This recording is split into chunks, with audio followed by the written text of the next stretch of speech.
The biggest thing was Studio X, and now that we have it, I don't even, what do we do next? I don't know where to go from here. Things have fallen apart completely. There's no leadership. We have 2 members now. No, things have been really good. We completely transitioned to kind of running operations from up here, which I didn't expect to do it so quickly. Jamie has his office up here, and downstairs has kind of been reserved for training, and this is like where everyone who wants a show wants to be.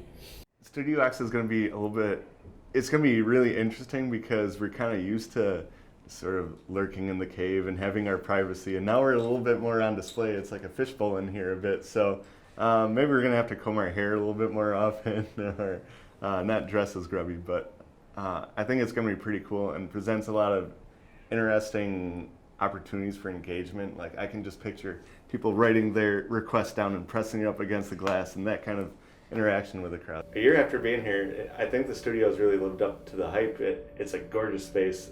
All the equipment in there is top notch. Josh and the engineers have been doing a great job keeping us stocked with good equipment, and it's a lot of fun to play around with. Seeing the immersive capabilities there, I think they're still getting there. It's prime people watching space, and it's really interesting to watch people walking by. Especially, I've talked to some of the DJs who have been here during like Toricon and the Juggle and events like those, and man, just being in a glass bubble to watch that must be a trip. People are still a little bit shy about interacting with us, though. I see them make eye contact, and then as soon as you make eye contact, they look away. We've always been like underground, and we brought the sound up from the underground, and it's just going to make us so much more visible, and I think it's going to make a really big difference as far as like people like being interested, getting more people involved.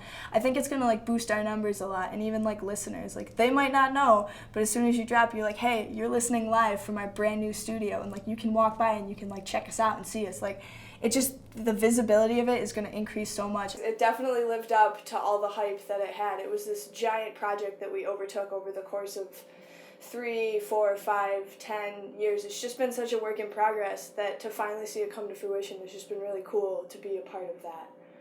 Like, once I actually got Studio X turned on and things actually going through, that was probably one of the more happier moments here, because it was just months of phone calls, quotes, purchase orders, politics, and then I finally got to the point of I did a thing, and it's an amazing thing. There's always things to do. This is radio. There's always something more to add. DJs will come to me and say, hey, can we add this? And then I will take serious consideration to it, and I've added small little things to the studio because DJs requested it, and it just improves our setup more. We're currently working on getting an on-air sign in there, and I think it's going to be great. There's always small things going on. It's awesome.